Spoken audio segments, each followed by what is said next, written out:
বিপর্যস্ত বাংলাদেশ এক বড় আশঙ্কা বা বড় প্রশ্নের জায়গা ডেফিনেটলি সামনে আসছে।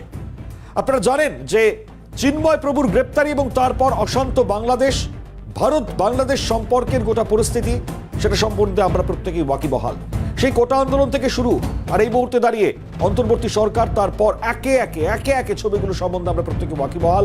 এবং সর্বশেষ চিন্ময় প্রভুর গ্রেপ্তারিতে যেভাবে অশান্ত হচ্ছে বাংলাদেশ, এ বাংলা ও বাংলা, দুই বাংলায় একেবারে ভারতের বিদেশ মন্ত্রক যে কড়া বার্তা ইতিমধ্যে দিয়েছে, তাকে কেন্দ্র করে এই মুহূর্তে একটা জোরালো অনেক বড় বড় জায়গা, যে জায়গাগুলো নিয়ে আজকে ডেফিনেটলি আলোচনার প্রয়োজন। এবং তার মধ্যে বিশেষ করে আজকের এই আলোচনার বিষয়বস্তুতে সব থেকে তাৎপর্য রাখছে ভারত ঘিরছে বাংলাদেশকে, স্থলে এবং জলে কি ঘিরছে ভারত, পাকিস্তানের সঙ্গে গোপন সামরিক চুক্তির তথ্য ফাঁস, ইউনূস সরকারের আয়ু কি আর মাত্র 20 দিন, তদারকি সরকারের বিরুদ্ধে আমেরিকা বড় পদক্ষেপ নিতে চলেছে, শপথের পর ক্ষমতায় ফিরে ট্রাম্পের কি বড় সিদ্ধান্ত, এবং গণমাধ্যমে ভেঙে পড়লেন মোহাম্মদ ইউনূস। সামগ্রিক ছবিটা আজকে আলোচনায় অবশ্যই তুলতে হবে, কারণ একে একে এই ছবিটা খুব তাৎপর্যপূর্ণ হয়ে উঠছে। আপনারা জানেন যে ইতিমধ্যেই যারা বাংলাদেশ থেকে ভারতে আগত বাংলাদেশিরা যারা চিকিৎসা সহ বিভিন্ন পরিষেবার জন্য আসছেন, তারা নির্দিষ্টভাবে বলছেন যে এর পেছনে যে মৌলবাদী শক্তি কাজ করছে, তারা অশান্ত পরিস্থিতি তৈরি করছে। এবং সেই জায়গায় ভারত সরকারকে যেমন একদিকে হুঁশিয়ারি দেওয়া হয়েছে, বাংলাদেশের অন্তর্বর্তী সরকারের কাছেও খুব তাৎপর্যপূর্ণ এই জায়গাকে ঠিক করা। আমাদের সঙ্গে আমাদের চিফ রিপোর্টার সত্যজিৎ মুখোপাধ্যায় রয়েছেন, সরাসরি চলে যাবো আমাদের নিউজ রুমে। সত্যজিৎ, অনেকগুলো বড় প্রশ্ন, ভারত ঘিরছে বাংলাদেশকে, আমি প্রথম এই জায়গা থেকেই শুরু করি, স্থলে ও জলে ঘিরছে ভারত তাহলে?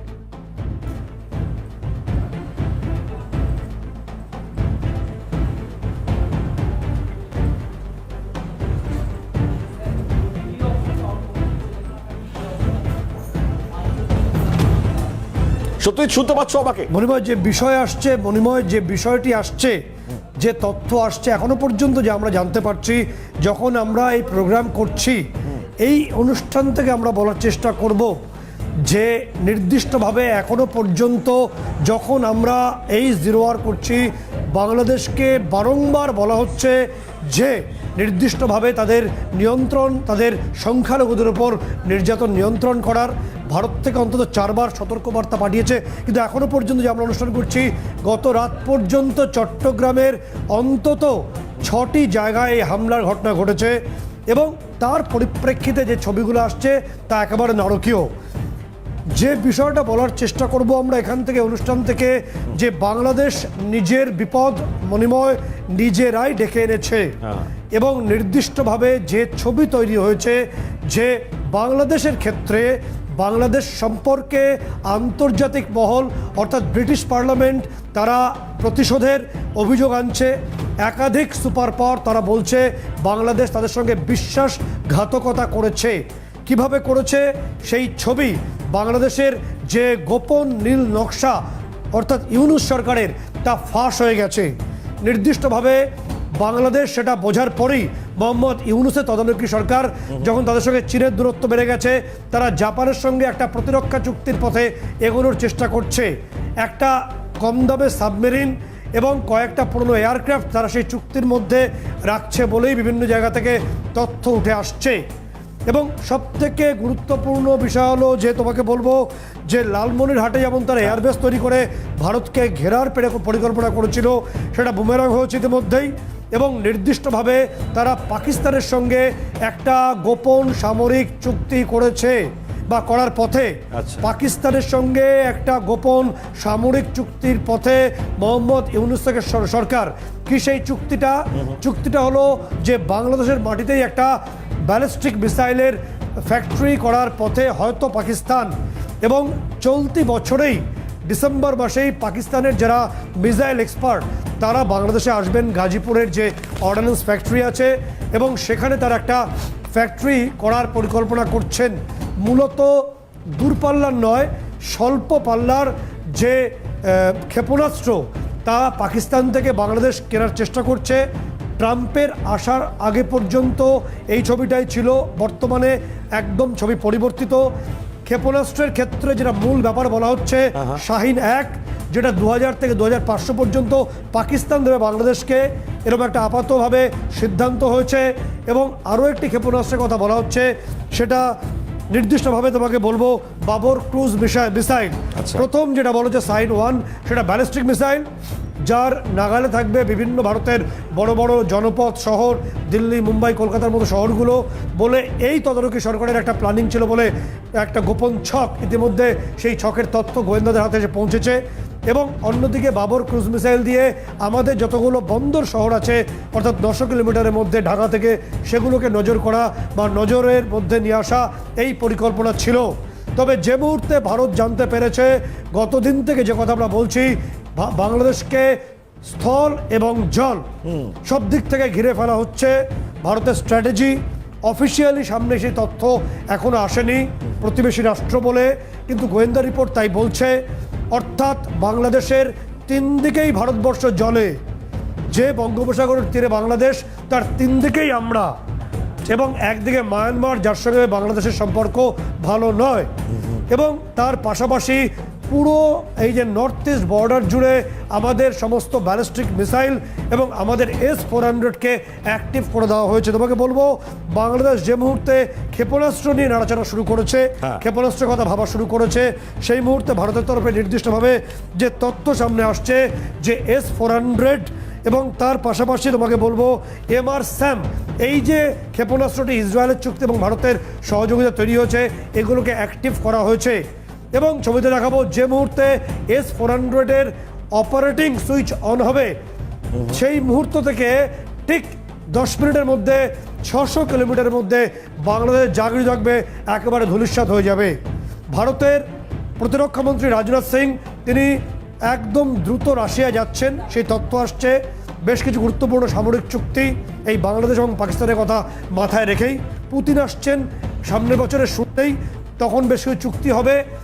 এই সমস্ত বিষয়গুলো দেখার পরই বাংলাদেশের তদারকি সরকারের প্রধান উপদেষ্টা অর্থাৎ মোহাম্মদ ইউনূস, তিনি গণমাধ্যমে কার্যত তার ব্যর্থতার কথা স্বীকার করলেন, তিনি ভেঙে পড়লেন। তার সেই বাংলাদেশ গণমাধ্যমে যে ইন্টারভিউ, তাও আমরা দর্শকদের দেখাবো। চলো। শুধু বিপদ থেকে দূরে থাকার জন্য এটা করছি, কারণ আমি চারদিকে বিপদের মধ্যে আছি, কাজে কথা না বলা এটা একটা নিজেকে রক্ষা করার একটা সুবিধা আর কি। যত কম বলা যায় ততই হয়তো ঝামেলা থেকে বাঁচবো। খালি বাড়ছে। এখন তো বড় কঠিন অবস্থার মধ্যে পড়ে গেছে। কিছুদিন আগে হয়তো খবর পেয়েছে এই মাসের মধ্যেই যে 12 তারিখে যে ঘটনা ঘটলো, যে আমাদের অফিসের মধ্যে ঢুকে গেল লোকজন, ঢুকে বললো যে এটা আমরা এখন দখল করলাম, এখান থেকে আমরা চালাবো, এটা কি কারবার, কি হলো এটা? দেখা যায় সমস্যার পরিমাণ বাড়ছে, কমছে না। কেউ গণতন্ত্রের বিপক্ষে না, সবাইকে স্মরণ করিয়ে দেওয়া যে আমরা সবাই গণতন্ত্রের পক্ষে, মানবাধিকারের পক্ষে, আমরা ন্যায় নীতির পক্ষে, রুল অফ লর পক্ষে।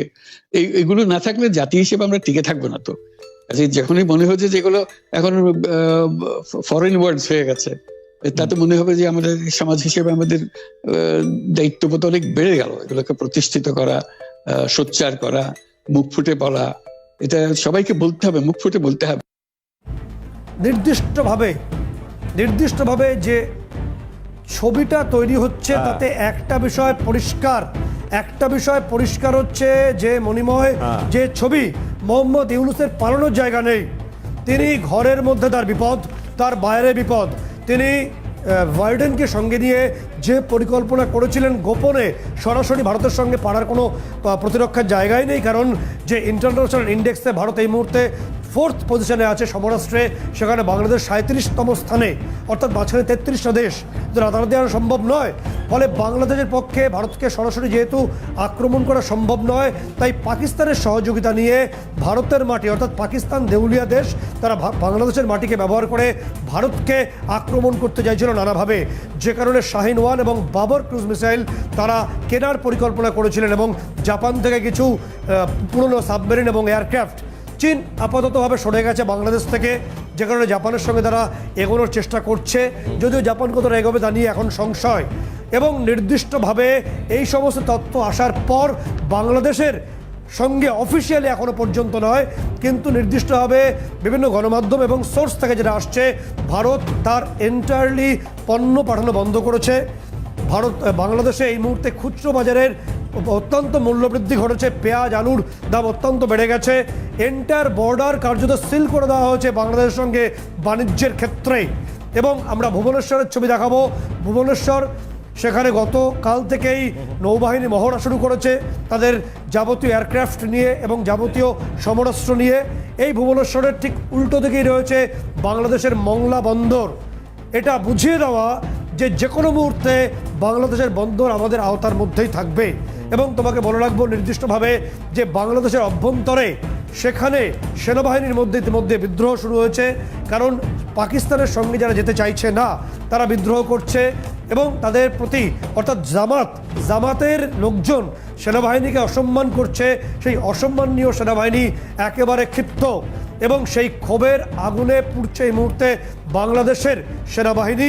বেশ কয়েকজন সেনা অফিসারকে তাদেরকে নির্দিষ্টভাবে সাসপেন্ড করা হয়েছে, কাউকে কারাগারে অর্থাৎ গুমঘরে চালান করে দেওয়া হয়েছে বলে বাংলাদেশ সেনাবাহিনী সূত্রে খবর সামনে আসছে। এ বিষয়ে সেখানকার সিনিয়র অ্যাডভোকেট সামিম তিনি কি বলছেন সেই বক্তব্য আমরা দর্শকের শোনানোর চেষ্টা করব।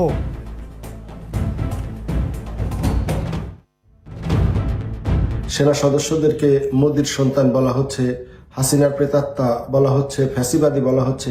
এই সমস্ত বিষয় শুনতে শুনতে সেনাবাহিনীর সাধারণ সদস্যদের মধ্যে একটা বিরূপ প্রতিক্রিয়ার সৃষ্টি হয়েছে। তারা চাচ্ছে এই সমস্ত লোক যারা সেনা সদস্যদেরকে বিভিন্ন মন্দ কথা বলছে, বিভিন্ন রকম আজেবাজে কথা শোনাচ্ছে, তাদের বিরুদ্ধে একটা ব্যবস্থা গ্রহণ করতে। কিন্তু তাদের যে ঊর্ধ্বতন কর্মকর্তা যারা সরকারের অনুগামী এবং ইতিমধ্যে যারা জামাত বিএনপির সমর্থিত বলে এতদিন পরিচিত ছিল, তারা অধিষ্ঠিত হওয়ার পর তারা এই সমস্ত বিষয়ে অ্যাকশন নিতে চায় না। যার কারণে সাধারণ সেনা সদস্যরা যখন মাঠ পর্যায়ে কাজ করছে, তখন মাঠ পর্যায়ে কাজ করার সময় অনেকে মান অপমান সহ্য করে নীরবে মুখ বুজে সহ্য করছে, কিন্তু সেটা মনে হচ্ছে না যে খুব বেশি দিন সহ্য করবে। এটা এই যে ছবি উঠে আসছে, অর্থাৎ নির্দিষ্টভাবে বাংলাদেশের সেনাবাহিনীর নিয়ন্ত্রণ মণিময় তুমি দেখতে পাচ্ছ যে জামাতের লোকজন নিতে চাইছে, যেটা একটা ডিসিপ্লিন ফোর্সের পক্ষে সম্ভব নয়, যে কোনো বিদ্রোহের পথে হাঁটতে চলেছে মণিময়। অর্থাৎ এই জায়গা থেকে অনেকগুলো বিষয় স্পষ্ট হবে, কারণ আমাদের কাছে এক্ষেত্রে আলোচনার জায়গাটা ডেফিনেটলি দরকার। তবে ধারে ভারে এগিয়ে থাকা ভারত, তার সঙ্গে এই যে সম্মুখ সমরে আসা বা যেচে এই জায়গায় ঝামেলার একটা বাতাবরণ তৈরি করে দেওয়া, এতে মানে রাজনীতির জায়গাটা কতটা বা কোন অংশে দিয়ে মনে হচ্ছে সত্যজিৎ? দেখো, ধারে ভারে ক্ষমতা তুমি একদমই সঠিক বলছো। ভারত অনেক এগিয়ে আছে। বললাম যে ইন্টারন্যাশনাল ইন্ডেক্সে ভারতের অবস্থান যেখানে প্রতিরক্ষার ক্ষেত্রে বা সমরাস্ত্রের ক্ষেত্রে চতুর্থতম, সেখানে বাংলাদেশ 37তম, মাঝখানে 33টা দেশ রয়েছে। এবং সেটা জানার পর এই তদারকি 19 সরকার তারা পাকিস্তানের সঙ্গে গোপন চুক্তিতে যায়, যেটা ইতিমধ্যে ডোনাল্ড ট্রাম্পের বা তার যারা ঘনিষ্ঠ শিবির তারা জানতে পেরেছেন। এবং যে কারণে নির্দিষ্টভাবে সেই গোপন চুক্তিতে ছিল যে স্বল্প পাল্লার কিছু তারা ক্ষেপণাস্ত্র কিনবে, শাহিন 1 এবং বাবর ক্রুজ মিসাইল। প্রথমটার আওতায় থাকবে, ব্যালিস্টিক মিসাইলের আওতায় থাকবে ভারতের একাধিক গুরুত্বপূর্ণ শহর যেমন মুম্বাই, দিল্লি, কলকাতা, এবং দ্বিতীয়টি বাবর ক্রুজ মিসাইল যার আওতায় রাখতে চাইছিল তারা বিভিন্ন বন্দর শহরগুলোকে। যে কারণে এবছরই পাকিস্তানের তরফে মিসাইল বিশেষজ্ঞরা গাজীপুরে বাংলাদেশের যে অর্ডিন্যান্স ফ্যাক্টরি সেখানে পরিদর্শনে আসার কথা রয়েছে। এখন এই মুহূর্তে ইউনূস যে ভেঙে পড়েছেন, গণমাধ্যমে ভাঙছেন, কখনো অন্দরমহলে ভাঙছেন, কখনো তিনি পদ্মা পাড়ে বসে হয়তো হাওয়া করে কেঁদেও ফেলছেন, আমরা সেই ছবিতে দেখিনি। ফলে তার পক্ষে এখন কি করা সম্ভব বা কতটাই চুক্তি করা সম্ভব তা নিয়ে প্রশ্ন উঠছে মণিময়। ঠিকই মানে খুব স্বাভাবিক। আমরা মানে যে বক্তব্যটা শুনলাম মোহাম্মদ ইউনূসের, খুব স্বাভাবিকভাবে একখানা অনেক বড় জায়গা সেটা কিন্তু সামনে চলে আসলো। তো সত্যজিৎ, খুব স্বাভাবিকভাবেই তুমি যেটা বলছো, মানে ঠিক এই জায়গা থেকে দাঁড়িয়ে তাহলে ডিপ্লোমেসির জায়গাটা কোন জায়গায় যেতে পারে, মানে আগামী সময়টা আমরা বুঝতে পারছি না। যদি এদিক থেকে ওদিক হয় আর ভারত যদি উত্তর দেওয়া শুরু করে, তাহলে তো আগাম ভবিষ্যৎ ভয়ঙ্কর বাংলাদেশ। তোমাকে দুটো তথ্য জানিয়ে রাখবো যে বাংলাদেশের ভবিষ্যৎ যে ভয়ঙ্কর এ বিষয়ে একটা বড় অংশের কোনো আর সংশয় নেই। হ্যাঁ। তার কারণ হচ্ছে স্থল বন্দরটা দিয়ে আপাতত বিজনেস বন্ধ, বর্ডার আনঅফিসিয়ালি সিলড হয়েছে একদম। এবং বাংলাদেশের যে নিত্য প্রয়োজনীয় জিনিস পেঁয়াজ আলু তার দাম প্রায় আকাশ ছোঁয়া। এবং নির্দিষ্টভাবে তোমাকে বলে রাখবো যে জলেও অর্থাৎ 3 দিক থেকে বাংলাদেশকে ভারতের নৌবাহিনী বিক্রমাদিত্য, আইএনএস বিক্রমাদিত্য এবং অন্যান্য যে নৌবহর আছে তারা ঘিরছে বলেই বিভিন্ন সূত্রে খবর। মনিময়, ঠিক ঠিক। আমাদের সঙ্গে আমাদের দুজন গেস্ট এই মুহূর্তে রেডি হয়েছেন, আমি পরিচয় করে দেবো। আমাদের সঙ্গে রয়েছেন ক্যাপ্টেন অমলেন্দু চৌধুরী, অবসরপ্রাপ্ত সেনাকর্তা, স্যারকে স্বাগত। এবং আমাদের সঙ্গে রয়েছেন রাজাগোপাল ধর চক্রবর্তী, রাজনৈতিক বিশ্লেষক, স্যারকে অসংখ্য স্বাগত। সত্যজিৎ, আমি প্রথমে রাজাগোপালের কাছে আসবো একবার যে পাকিস্তান একটা গোপন চুক্তি করেছিল বাংলাদেশের সঙ্গে শাহিন 1 এবং বাবর ক্রুজ মিসাইল নিয়ে, চুক্তির পথে ছিল, চুক্তি হয়নি অফিসিয়ালি, এবং সেগুলোকে নিয়ে ভারতের বিভিন্ন শহরকে টার্গেট করার পরিকল্পনা ছিল তদারকি সরকারের, ভারতকে একেবারে চোখ রাঙানোর পরিকল্পনা ছিল। তো আপাতভাবে সেগুলো ভেস্তে গেছে। ভারত আগাম পরিকল্পনা বুঝে পুরো জল এবং স্থলে বাংলাদেশকে ঘেরার পরিকল্পনা ভারতের। রাজনাথ সিং রাশিয়া পৌঁছচ্ছেন, প্রধানমন্ত্রী নিজে রয়েছেন ওড়িশা অর্থাৎ পূর্বাঞ্চলীয় সীমান্তের নিরাপত্তা ব্যবস্থা খতিয়ে দেখতে। কতটা বাংলাদেশ বিপর্যস্ত এই মুহূর্তে, কারণ ইন্টারনাল তাদের যে আর্মি ফোর্সের মধ্যেও বিক্ষোভ শুরু হয়ে গেছে। রাজাগোপাল বাবু। হ্যাঁ, দেখুন যে বাংলাদেশ সম্বন্ধে ভারত সরকারের যে ভাবনা, যেটা বোঝা যাচ্ছে সেটা হচ্ছে যে সেখানে একটা উত্তেজনা রয়েছে এবং সেই উত্তেজনাটা নিজে থেকেই প্রশমিত হোক, ভারত সেটাই চাইছে। এবং ওই জন্য ভারত এ পর্যন্ত স্টেটমেন্ট কতগুলো মাত্র দিয়েছে, জানিয়েছে আমরা উদ্বিগ্ন। কিন্তু একবার উদ্বিগ্ন থেকেই যে ভারত সম্পূর্ণভাবে নীরব আছে তা কিন্তু নয়। সে অফিসিয়ালি মানে স্যাংশন, ট্রেড স্যাংশন কিছু, অর্থাৎ বাণিজ্য নিষেধাজ্ঞা কিছু তারা করতে চাইছে না, অফিসিয়ালি বর্ডার সিল করতে চাইছে না, অফিসিয়ালি ভিসা যে নিয়ন্ত্রিত হচ্ছে সেটাও জানাতে চাইছে না, কিন্তু সবকিছুই একটা নিয়ন্ত্রণের মধ্যে থাকছে। এবং একই সঙ্গে চারিদিকে সামরিক একটা যে প্রয়াস চারিদিকে বেঁধে রাখা, সে চেষ্টা ভারত কিন্তু করছে। কিন্তু ভারতের যে লক্ষ্য সেটা হচ্ছে এই যে সেখানে একটা অসন্তোষ আছে, উত্তেজনা যেটা আছে, সেটা তো বেশি দিন চলবে না। এই যদি আমরা আর্থিকভাবে যে চাপটা এসে গেছে, তার ফলে ভারত জানে সেখানে আর্থিক অবস্থা ভালো নয়, জিনিসপত্রের দাম বাড়বে। এখন যে সমস্ত মানুষ সংখ্যালঘুদের উপর আক্রমণ করছে, তাদের প্রপার্টির লোভে আক্রমণ করছে, ধর্মীয় উন্মাদনা আক্রমণ করছে, তারা একদিন হয়তো বুঝতে পারবে যে জিনিসের দাম যেভাবে যাচ্ছে। সদিচ্ছা দেখাচ্ছে, ভারত তো সদিচ্ছা দেখাচ্ছে, বারে বারে ভারত সতর্কবার্তা দিচ্ছে। চট্টগ্রামে গত রাত পর্যন্ত অন্তত 6টি জায়গায় সংখ্যালঘুদের বিভিন্ন বাড়িঘরে আক্রমণ ঘটেছে। এখনো পর্যন্ত অর্থাৎ সেদেশের সেনাবাহিনী পর্যন্ত জামাতের বিরুদ্ধে চলে গেছে, তারা বিক্ষোভ দেখাচ্ছেন। সেদেশের সিনিয়র আইনজীবীরা সে বক্তব্য সামনে নিয়ে আসছেন। এরকম একটা অবস্থা রাজাগোপাল বাবু, ভারতবর্ষের ক্ষেত্রে যদি বাংলাদেশ তাদের বেপরোয়া মনোভাব দেখায়, পাকিস্তানকে তাদের মাটিতে এনে ভারতকে চমকাতে শুরু করে, তাহলে যে ছবি, অর্থাৎ প্রতিরক্ষামন্ত্রী যে রাশিয়া সফরে যাচ্ছেন, প্রধানমন্ত্রী নিজে পূর্বাঞ্চলীয় ক্ষেত্রে আছেন, ভারত কতক্ষণ ধৈর্য দেখাতে পারে, নাকি ভারত কোনো সিদ্ধান্তে পৌঁছেই যাবে, সার্জিক্যাল স্ট্রাইক বা হট পার্সনের মতো যে সিদ্ধান্ত?